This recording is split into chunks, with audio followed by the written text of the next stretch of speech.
Lieutenant Amy Torres sat in the briefing room and tried not to look at the crash report on the screen behind Admiral Patterson, and it was her 17th crash in 2 years, and everyone in the room knew it, and some of the other pilots whispered and laughed behind their hands. The Admiral rubbed his tired eyes and said, "Torres, you are the worst pilot I have ever seen in 30 years of service, and I have seen cadets fly better on their first day, and yet somehow you keep surviving, and I do not understand how." Amy kept her eyes forward and her hands clasped behind her back and said, "Sir, I always complete my missions and bring back the data you need, and the crashes are just minor setbacks." "Minor setbacks," the Admiral repeated, and his voice rose slightly. "And you crashed into a fuel depot last month and destroyed 6 million credits worth of equipment. And the month before that, you hit our own communications array, and we lost contact with the entire Eastern Fleet for 3 days. But I got the reconnaissance photos you needed," Amy said quietly. The Admiral sighed and looked at the other officers in the room, and they all shook their heads, and Captain Morris from Tactical said, "Admiral, with respect, we cannot keep giving her fighters, and she is a danger to herself and everyone around her, and we should ground her permanently." Amy felt her chest tighten, and she had worked so hard to become a pilot, and it was all she ever wanted, and the idea of sitting at a desk while everyone else fought made her feel sick. The Admiral was quiet for a long moment, and then he said, "Torres, I am giving you one more chance and one more mission, and if you crash again, you are done, and I will personally assign you to inventory duty in the supply depot." "And do you understand?" "Yes, sir," Amy said, and relief flooded through her. "Your mission is simple reconnaissance only." The Admiral continued, "And the Elven fleet is gathering near the Centauri border, and we need close-range scans of their flagship. And it is the largest ship we have ever seen, and intelligence thinks it might be their new dreadnought class. And we need to know what weapons it carries." Amy nodded and said, "I can do that."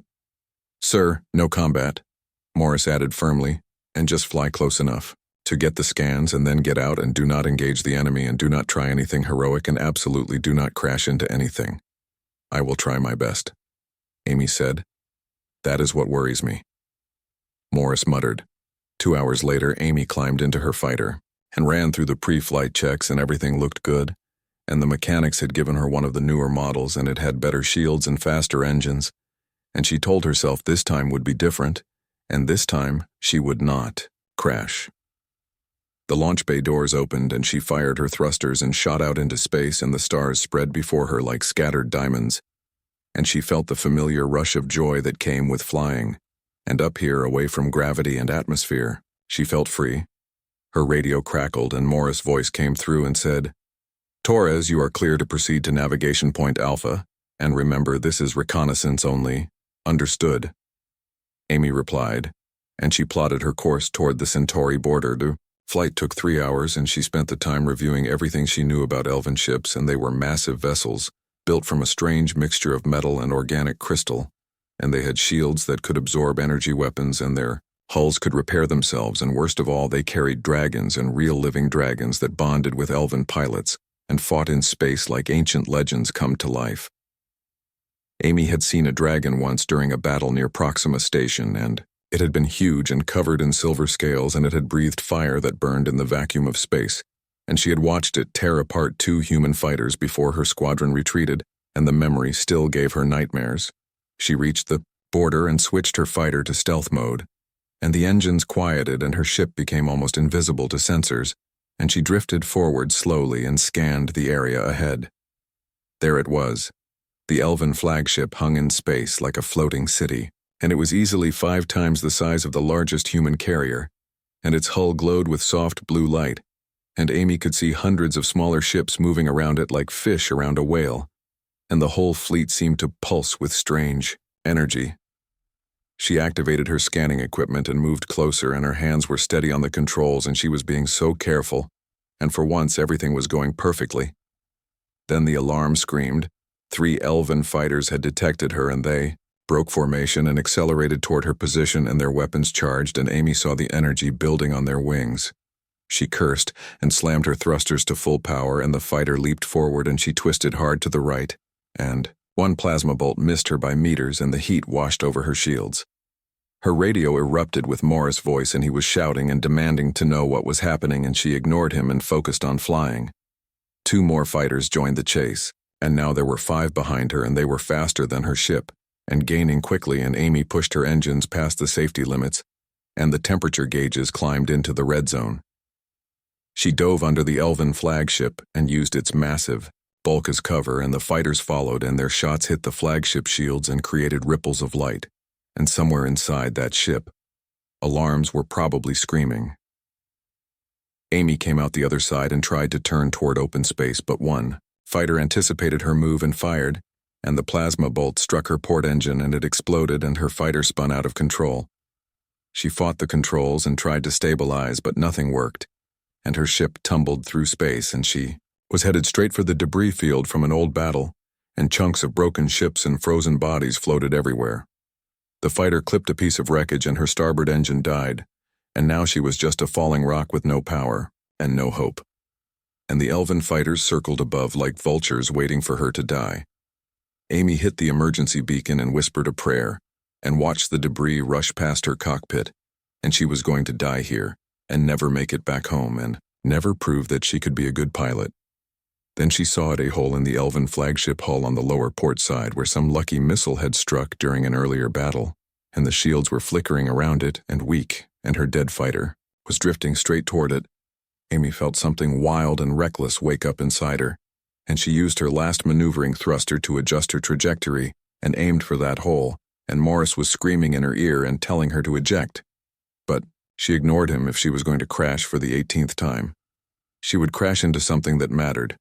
Her fighter hit the flagship hull and tore through the damaged section, and metal screamed and sparks flew, and everything went black when Amy opened her eyes. She was hanging upside down in her harness, and her fighter was wedged in a corridor inside the elven ship, and alarms sang in musical tones all around her, and she could smell something burning. She unstrapped and fell to the ceiling, and her head hit hard, and stars burst across her vision, and when they cleared, she looked around and realized where she was. She was inside the enemy flagship. She was alone, and she had absolutely no plan. Amy checked her sidearm and found it still holstered, and she grabbed her scanner and climbed out of the wreckage, and her boots clanked on the strange metal floor, and the walls glowed with soft light, and everything looked alien and beautiful and terrifying. Somewhere in the distance, she heard voices speaking in the musical elven language, and they were coming closer, and she had maybe 2 minutes before they found her. She looked down the corridor and saw a sign in elven script, and below it, human standard translation that said, "Engineering," and she smiled. If she was going to be stuck here, she might as well make it interesting. Commander Silera Moonwhisper stood on the bridge of her flagship and watched the tactical display with growing frustration, and a human fighter had somehow penetrated their perimeter, and her own pilots had chased it like fools, and now their weapons. Fire had damaged the shield generator, and the whole port side was vulnerable. Her second officer Kelrin approached and bowed slightly and said, "Commander, the fighter crashed into our hull near Section 12, and we have teams responding. But the pilot appears to have survived." "One," human Silera said, and her voice was cold and calm. "And one human pilot has caused all this chaos, yes?" Commander Kelrin replied and looked embarrassed. "And the pilot has abandoned the wreckage and is moving through the lower decks." Silera closed her eyes and reached out with her mind toward the 2 beings who shared her thoughts and her soul, and Zephyr and Ember. Her bonded dragons felt her call and raised their heads from where they rested beside her command throne. The dragons were massive and beautiful and ancient, and Zephyr had silver scales that seemed to hold starlight, and Ember glowed with gold and bronze like captured fire, and they had been with Silera for over 200 years and knew her better than anyone alive. "What troubles you, little sister?" Zephyr asked in her mind, and his voice was deep and warm, like distant thunder.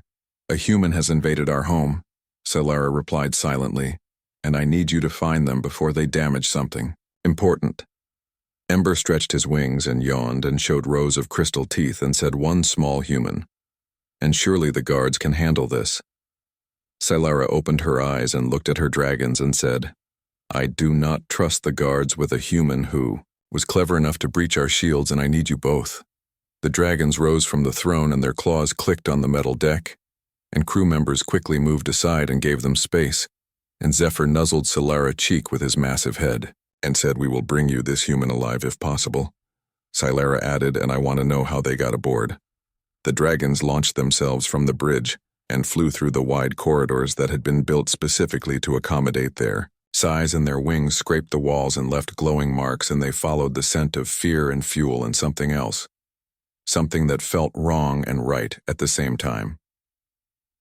Amy ran through the corridors, and her scanner showed the way to engineering, and she passed crew quarters and storage bays and rooms full of equipment she did not recognize, and twice she had to hide behind corners while elven soldiers rushed past. The ship was enormous inside, and the walls were made of that strange living metal that seemed to breathe and pulse, and occasionally she saw veins of crystal running through the structure, and they glowed with soft blue light. She reached a security checkpoint and found 2 guards standing beside a sealed door, and they saw her immediately and raised their energy rifles and shouted in their language. Amy did not hesitate, and she fired her plasma pistol twice and hit the ceiling above them, and sparks and molten metal rained down, and the guards dove for cover, and she sprinted past them and slammed her hand on the door control it opened. She ran through and found herself on a balcony overlooking a massive chamber, and below her was the heart of the ship, and a crystal core the size of a building pulsed with blue and white light, and it was beautiful and terrible, and Amy understood that this single object powered the entire flagship. 3 elven engineers worked at consoles around the core, and they had not noticed her yet. Amy took a deep breath and jumped over the railing. She fell 3 stories and hit the deck hard and rolled, and her shoulder screamed with pain. But she forced herself up and aimed her pistol at the nearest engineer and shouted, "Do not move." The elves froze and stared at her with wide eyes, and one of them said something in their language that sounded like a question. Amy pointed her pistol at the ceiling and fired once, and the sound echoed through the chamber and said, "I do not want to hurt anyone, but I will, if you make me leave." And go. The engineers looked at each other and seemed to have a silent conversation, and then they backed away slowly and ran for the exit. Amy was alone with the ship's heart. She approached the nearest console, and it was covered in elven script and symbols she did not understand, and she started pressing buttons randomly and hoped something would work. The console chirped at her. A holographic menu appeared in the air. It was still in elven. Amy cursed and kept pressing buttons and finally found something that looked like a language setting, and she scrolled through options and found Human Standard and selected it. The console flickered and changed to English. Amy grinned and said, "Now we are talking." She accessed the ship's main control system and found what she was looking for, and the command override protocols. And if she could lock out the bridge crew, she could theoretically control the entire ship from this one console. It seemed impossible. It seemed insane. But Amy had crashed 17 fighters and survived battles that should have killed her and stolen a fighter that was not hers to reach this mission, and impossible did not scare her anymore. She entered the override codes and watched the progress bar slowly fill. Behind her something roared. Amy spun around and her blood turned to ice. 2 dragons stood at the entrance to engineering, and one was silver and one was gold, and they were even bigger than she remembered, and their eyes glowed with ancient intelligence and power. The golden dragon Ember spread his wings and flames licked around his jaws, and he took a step forward and the deck shook under his weight. The silver dragon, Zephyr, tilted his head and studied her with eyes that seemed to see through her skin and into her soul. Amy dropped her pistol and raised her hands and said, "I really did not think this through." The dragons moved closer and their minds reached out toward hers, and she felt their thoughts pressing against her consciousness, and it was like standing in front of an ocean wave and knowing it would sweep her away. But something strange happened. Instead of crushing her mind, the dragons stopped, and their eyes widened slightly, and they felt something in her that surprised them. They felt her truth. Amy was terrified and reckless and desperate, but she was not cruel, and she did not want to hurt anyone. And underneath all her fear was a simple, desperate need to save the people she loved. The human colony below this fleet had 2 million people, and the elven bombardment ships were moving into position, and Amy had seen the tactical reports and knew what was coming, and she had crashed into this ship because it was the only way she could think to stop it. The dragons saw all of this in an instant. Ember, flames died to smoke. Zephyr sat down on his haunches and his tail wrapped around his feet. Amy lowered her hands slowly and said, "I know you probably have to kill me, but before you do, I need you to understand something. And your commander is about to order an attack on civilians and children and people who cannot defend themselves. And I know you are warriors, but I do not think you are monsters." The dragons looked at each other and shared thoughts too complex for human minds to understand. Finally, Zephyr spoke, and his voice filled her head and said, "Why do you believe we would listen to you, small human?" "Because you are listening right now," Amy said, and her voice shook, but she kept talking. "And because I can feel you in my head and you can feel me, and you know I am telling the truth, and you know what is about to happen is wrong." Ember growled low and said, "We serve our commander and our emperor, and we do not question orders." "Then why have you not killed me yet?" Amy asked. The dragons had no answer. Behind them, the door opened, and Silara Moonwhisper entered engineering, and she was tall and beautiful, and moved with perfect grace. And her hand rested on the sword at her hip, and she looked at Amy, and then at her dragons, and her expression showed pure confusion. "Why have you not restrained the human?" she asked.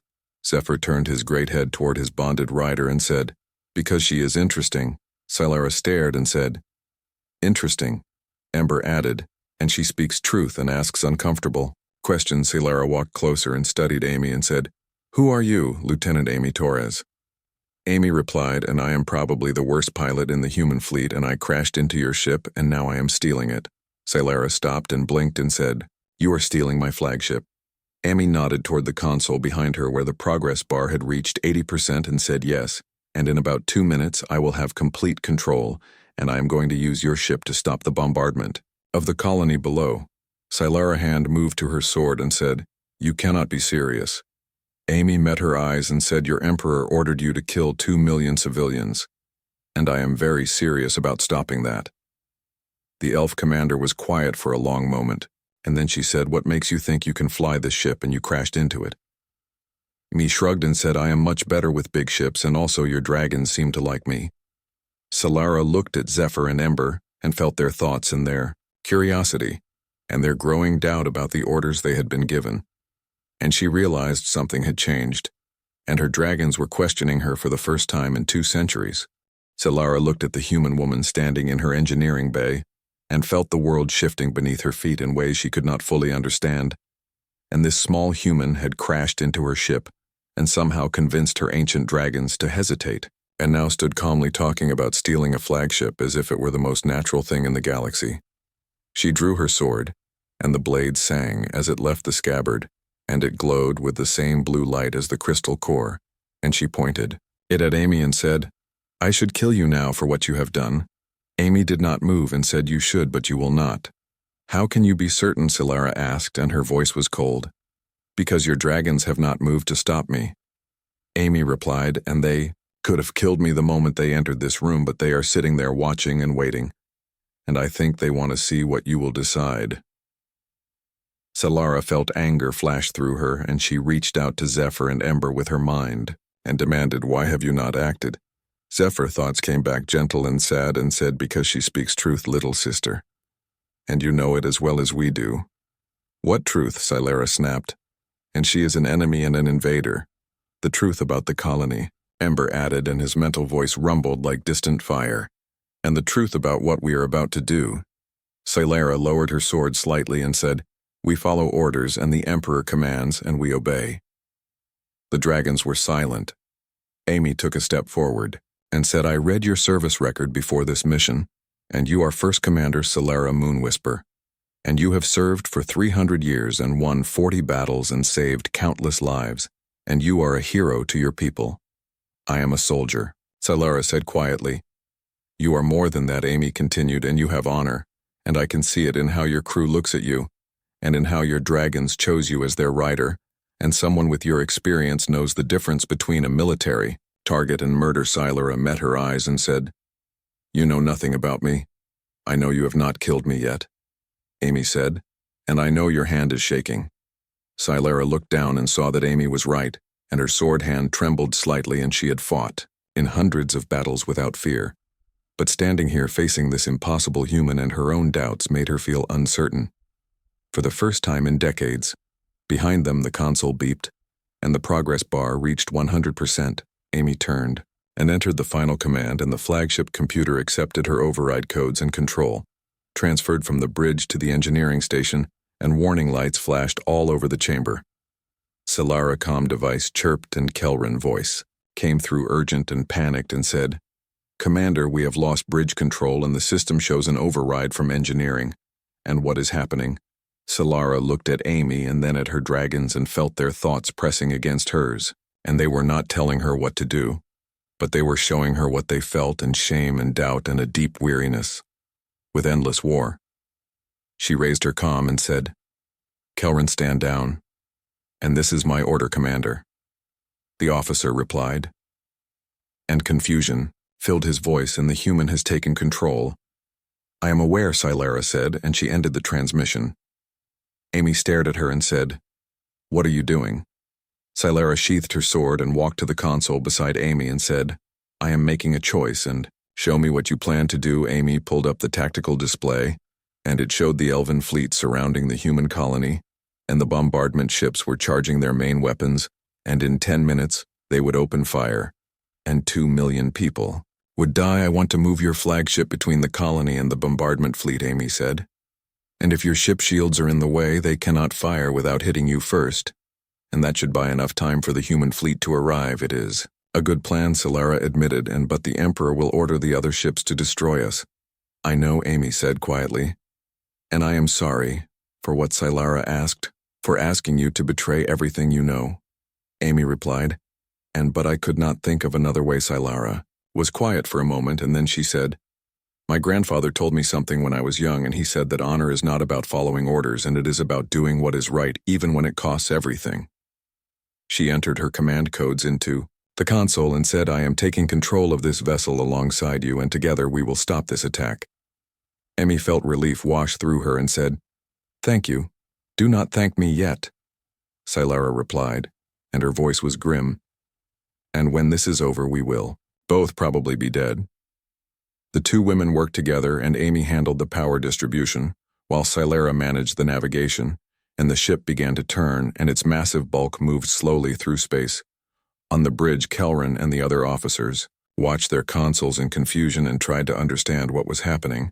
And some reached for their weapons, but the ship systems locked them out, and they could do nothing but watch. Zephyr and Ember moved closer and wrapped themselves around the engineering console, and their presence filled the room with ancient power and strength, and they sent their thoughts to every dragon in the fleet. What they shared made the other dragons pause and question and doubt. The flagship accelerated and moved between the colony and the bombardment fleet, and its shields came online at full power and created a wall of energy that could withstand almost any attack. The comm system exploded with transmissions. Admiral Theron, commanding the Elven fleet, appeared on the main screen, and his face was twisted with rage, and he said, "Solara Moonwhisper, what are you doing, and move your ship immediately." Solara looked at the screen, and her voice was calm and clear and said, "Admiral, I am preventing a massacre, and I will not move." "You are committing treason," the Admiral shouted, "and I will have you executed. Then you will have to destroy my ship first," Solara replied, "and that will take time. You do not have." The Admiral's face turned dark, and he said, "I am contacting the Emperor, and you have made the worst mistake of your life." The screen went dark. Amy looked at Solara and said, "There is no going back now." "I know," Solara said, and she felt surprisingly calm, and for the first time in years, she felt certain she was doing the right thing. The comm crackled again, and this time it was the Emperor himself, and his voice filled the engineering bay and dripped with cold fury. He said, "Solara Moonwhisper, I gave you command and honor and glory, and this is how you repay me, and with betrayal and shame." Solara straightened her shoulders and said, "Emperor Valdris, I have served you for 3 centuries and fought your wars and followed your orders, but I will not murder innocent people, and if that is treason, then I accept the consequences." The Emperor was silent for 3 heartbeats, and then he said, "You were my finest commander, and now you are nothing, and I hereby strip you of rank and title and honor, and I order all ships to destroy your vessel and kill everyone." Aboard the transmission ended. Solara felt something break inside her chest, and 300 years of service and loyalty and pride crumbled to dust, and she had lost everything in one moment. Amy touched her arm gently and said, "You saved 2 million. Lives, and that is worth more than any title as it, Solara whispered. And I am not sure anymore. Ember raised his great head and said, Yes, little sister, and it is worth everything. Zephyr added, and we are proud to call you our rider. Tears formed in Solara. Eyes and elves rarely cried, but she had just lost her world and gained something she could not yet name. The tactical display showed the elven fleet moving, and 20 ships broke formation and turned toward the flagship, and their weapons charged. Amy said they are really going to attack. Solara wiped her eyes and said yes, and we need to hold them off until the human fleet arrives, and how long until they reach us? Amy checked her scanner and her heart sank and said 40 minutes. We have to survive. 40 minutes against 20 warships. Solara said. Amy nodded and said, I am open to suggestions. Solara pulled up the weapons control and said, I know this ship better than anyone alive, and if we are going to die today, we will take as many of them with us as we can. The two women stood side by side and prepared for battle, and Zephyr and Ember coiled around them and shared their strength, and above them the enemy fleet closed in, like wolves circling wounded prey. The first plasma bolt struck the flagship shields and made them flare bright, and the ship shuddered. Amy gripped the console and said, Here we go. Solara smiled grimly and said, Welcome to war. Lieutenant Torres Amy laughed despite everything and said, I think you can call me Amy. Now? Very well, Amy, Solara replied, and you may call me Solara, and let us show them what happens when you attack people who have nothing left to lose. The battle began. The flagship shook as 3 more plasma bolts hammered into the shields and the lights flickered, and Amy grabbed the console to keep from falling, and Solara worked the tactical display with quick, precise movements and returned fire with the forward batteries. 2 elven cruisers exploded in balls of flame and debris. The enemy fleet scattered and came at them from multiple angles, and they were coordinating their attacks and trying to overwhelm the shields from different directions at once. Amy rerouted power from the non-essential systems to the shield generators and said shields at 70%, and they are holding, but not for long. Solara launched a spread of missiles and targeted the closest destroyer, and said we need to thin their numbers quickly or we will not last 10 minutes. Zephyr and Ember unfurled their wings and their mental voices rang out and said, Let us help. Before Solara could respond, the dragons launched themselves toward the launch bay, and they knew the ship, as well as their rider, and moved through the corridors like liquid silver and gold. Amy watched them go on the internal sensors and said, What are they doing? Fighting, Solara replied. And dragons can survive in space for short periods, and they are. Going to even the odds? The launch bay doors opened, and Zephyr and Ember shot out into the void, and their scales blazed with internal light, and they breathed fire that burned without air, and the flames were pure energy and ancient magic. An elven fighter turned to intercept them, and Zephyr caught it in his jaws and crushed it like paper, and Ember slammed into a corvette with his full weight and tore through the hull with his claws. The enemy fleet faltered. Dragons fighting against their own people was unheard of, and the other bonded dragons felt Zephyr and Ember thoughts and shared their doubts and questions. Inside the engineering bay, Amy and Solara fought their own battle and managed weapons and shields and power distribution, and they moved together like they had trained for years instead of minutes, and Amy called out threats while Solara eliminated them with brutal efficiency. A massive dreadnought moved into position and charged its main cannon, and the weapon glowed, brighter and brighter until it looked like a small sun. Solara's face went pale and said, That is a planet-killer weapon, and if it hits us at full power, our shields will not stop it. How long until it fires? Amy asked. 30 seconds, Solara replied. Amy mind raced, and she pulled up the shield configuration and saw something that might work, and said, What if we angle all shields toward the blast and leave the rest of the ship unprotected? We would be vulnerable from every other direction, Solara said, but we would survive the planet killer. Amy argued. Solara nodded and said, Do it. Amy redirected every ounce of shield power to the forward arc, and the rest of the flagship went dark and exposed, and she said, Shields concentrated, and this is going to hurt. The dreadnought fired a beam of white energy larger than the flagship itself, crossed the space between them in an instant, and struck the concentrated shields, and the impact was like a star exploding. The engineering bay went dark. An emergency. Lights kicked in red and harsh, and the crystal core flickered and dimmed, and Amy was thrown against the wall and her head cracked against metal, and everything spun. Solara caught herself on the console and checked the readouts and said shields. Down to 12% and we cannot take another hit like that. Amy pushed herself up and tasted blood in her mouth and said how long until they can fire again. 2 minutes, Solara said, and her voice was tight. Then we attack them first, Amy replied, and she pulled up the weapons display and saw that the flagship had 1 siege torpedo left, and it was designed to crack open planetary defenses, and she said we have 1 shot at this. Solara understood immediately and said, if we fire the siege torpedo at the dreadnought while its main weapon is recharging, the feedback could destroy them. But we have to get closer, Amy added, and within point-blank range. That means dropping shields and using all power for engines, Solara said. And we will be completely defenseless. Amy met her eyes and said, do you have a better idea? Solara smiled, and it was fierce and wild, and said no, and I do not. She rerouted all remaining shield power to the engines, and the flagship leaped forward and accelerated straight toward the dreadnought. The enemy fleet realized what they were doing, and every ship opened fire at once, and plasma bolts and missiles and energy beams tore into the unprotected hull. Explosions ripped through the outer decks, and hull breaches opened to space, and dozens of crew members died in an instant, and the ship screamed with damage alerts.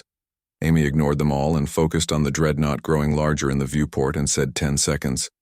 Solara armed the siege torpedo and locked the target, and said 5 seconds, 3 seconds, 1 fire. Solara shouted. The siege torpedo launched and crossed the gap in a heartbeat and struck the dreadnought main weapon port just as it was cycling for another shot.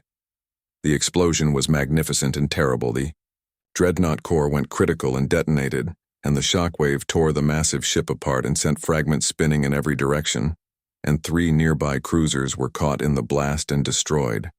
The flagship flew through the debris field, and pieces of the dreadnought bounced off its hull, and Amy pulled hard on the controls and tried to avoid the larger chunks.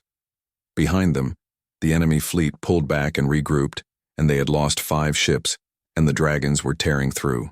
Their formation and morale was breaking. Admiral Theron's voice came over the comm, and he sounded shaken and said all ships fall back and regroup at Point Delta and wait for reinforcements. The attacking ships turned and retreated. Solara slumped in her chair and said we did it and they are withdrawing. Amy checked the chronometer and said we held them for 18 minutes and only 22 more to go.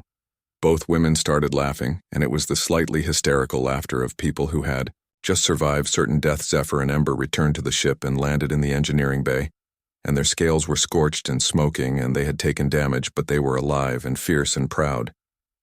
You fought well, Solara told them, and better than I could have hoped. We fought for what was right, Zephyr replied, and that makes all the difference. Ember added, and also it felt good to finally bite something. Amy pulled up the damage reports and winced and said we have hull breaches on. 15 decks and life support is failing in sections 4 through 9, and the main reactor is at 40% capacity, and if they attack again, we are finished. Then we hope they do not attack again. Solara said. A new voice cut across the comm, and it was human and familiar, and Admiral Patterson said, Torres, if you can hear this transmission, you have exactly 1 minute to explain what in blazes is happening. Amy grinned and said, Admiral, this is Torres, and I crashed into the Elven flagship and stole it. And also I made friends with an elf commander and 2 dragons, and we stopped a massacre. And can the human fleet please hurry up and get here? There was a long silence. Then Patterson said, I am going to have so many questions when this is over. The human fleet dropped out of hyperspace right on schedule, and 40 warships appeared and took up defensive positions around the colony. The remaining Elven fleet saw them coming and made the calculation that they could not win and turned and fled. Admiral Theron transmitted one final message and said, Solara Moonwhisper, you have betrayed your people and your emperor, and there is no place in this galaxy where you will be safe, and we will hunt you until you are dead. Solara responded calmly and said, Then you will be hunting for a very long time, Admiral, and perhaps you should spend that time wondering why your finest commander chose honor over orders. She ended the transmission. Amy looked at her and said, What will you do now? And you cannot go home. I know, Solara replied, and she looked around at her damaged ship and her dragons and this human who had crashed into her life and changed everything and said, But I think perhaps home was never where I thought it was. Patterson, Voice came back on the comm and said, Torres, bring that flagship to dock at the colony station, and we are sending repair crews and medical teams. And also you are under arrest for stealing an enemy vessel. Amy laughed and said, understood, sir, and it was totally worth it. Silera guided her wounded ship toward the colony and the human fleet escorted them in, and no one fired and no one attacked, and for the first time in hours, Amy felt herself relax. She looked at Silera and said, thank you for choosing to help. Silera met her eyes and said, thank you for showing me there was a choice. The two women stood together on the bridge of a stolen flagship and watched the colony grow closer, and below them millions of people who would never know. How close they came to dying went about their lives and loved and laughed and hoped for tomorrow. Zephyr and Ember curled around their feet and their thoughts were content and peaceful. Amy said so. What happens next? Silera smiled and said, I suppose we find out together. The ship docked and the doors opened and human soldiers poured in with weapons ready. But they stopped when they saw Silera standing calmly beside Amy, with her hands raised and her dragons watching with ancient patient eyes. Patterson pushed through the crowd and looked at Amy and shook his head and said, Torres, you crashed 17 fighters and now you have stolen an alien flagship, and I do not know whether to court-martial you or promote. You. Amy shrugged and said maybe both. Sir, the Admiral looked at Silera and said, and you are the Elven commander who helped stop the attack. I am, Silera replied, and/or I was, and now I am not certain what I am. 3 days after the battle, Amy stood in Admiral Patterson's office and tried not to fidget while he read through the official report, and the room was quiet except for the hum of the ventilation system, and outside the window she could see the colony, below, and people going about their lives and completely unaware of everything that had happened.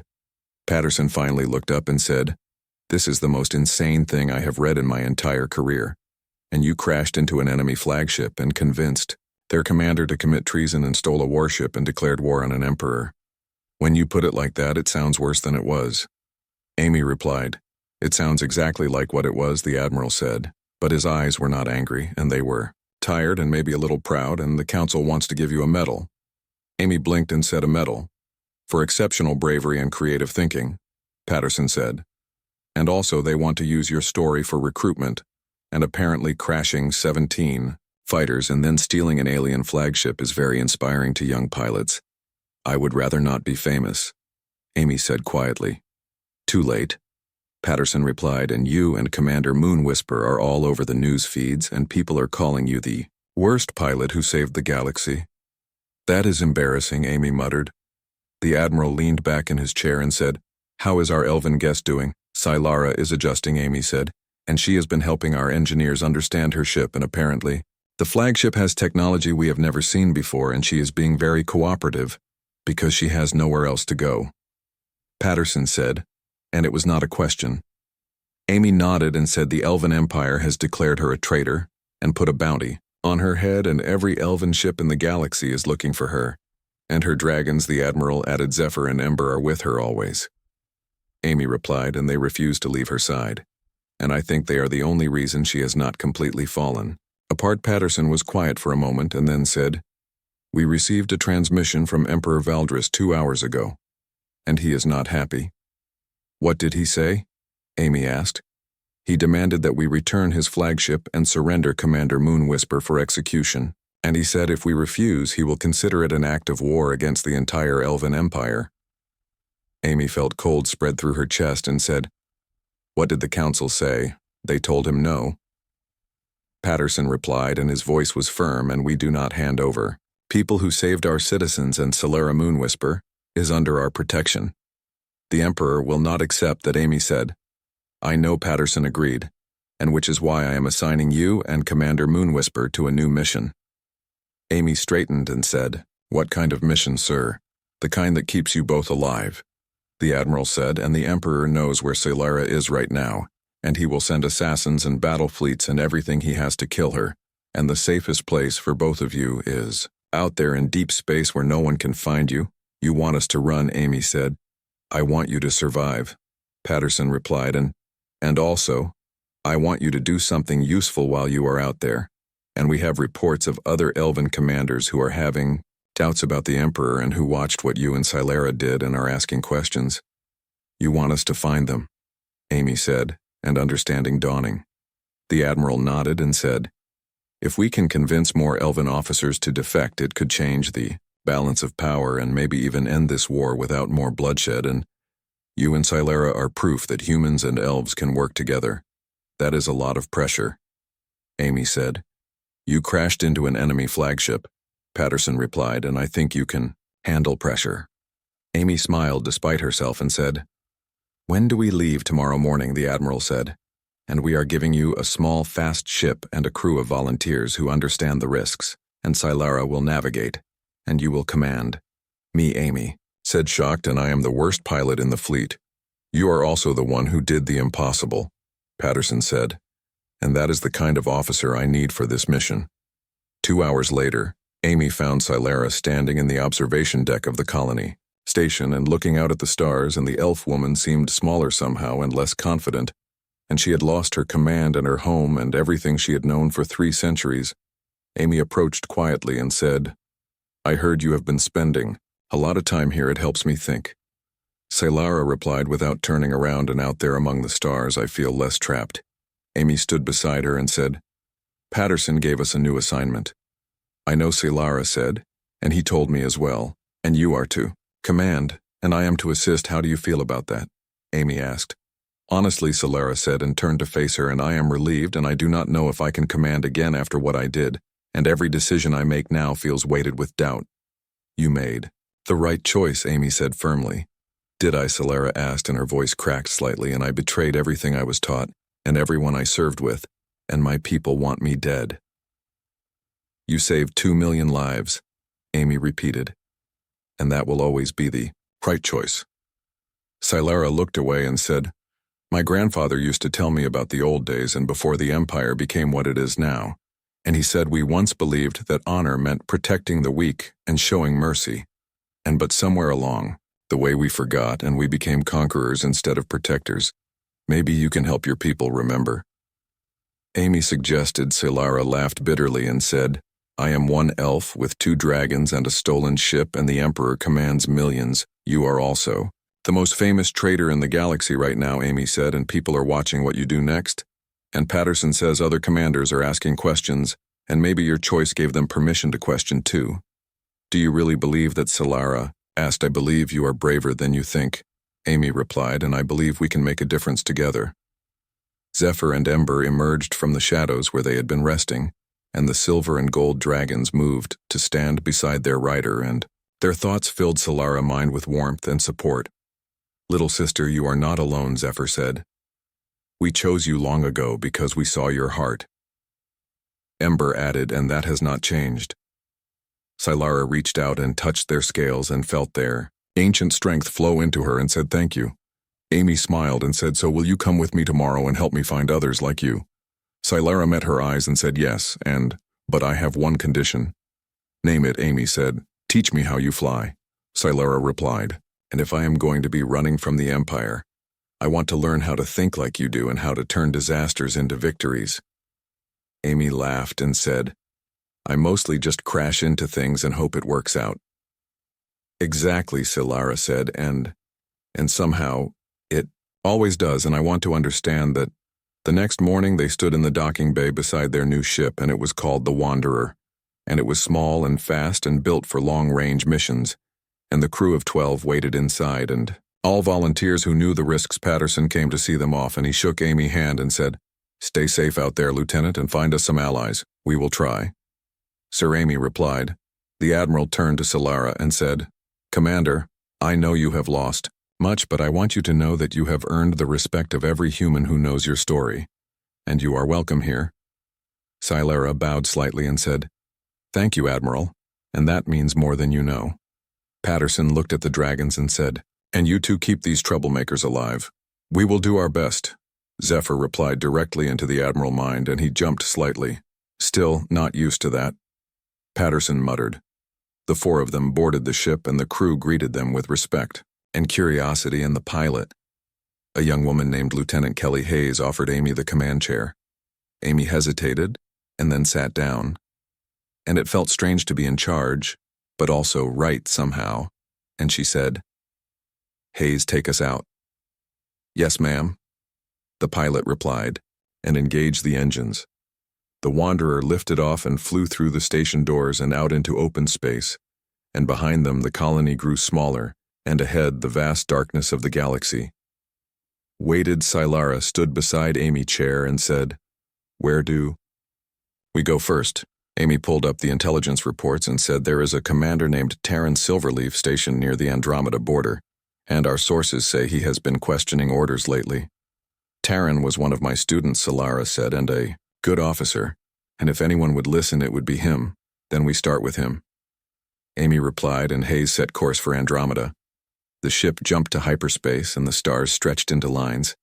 Amy looked at Silara and said, "You know, the Emperor is going to send everything he has after us." "I know," Silara said. "We might not survive this."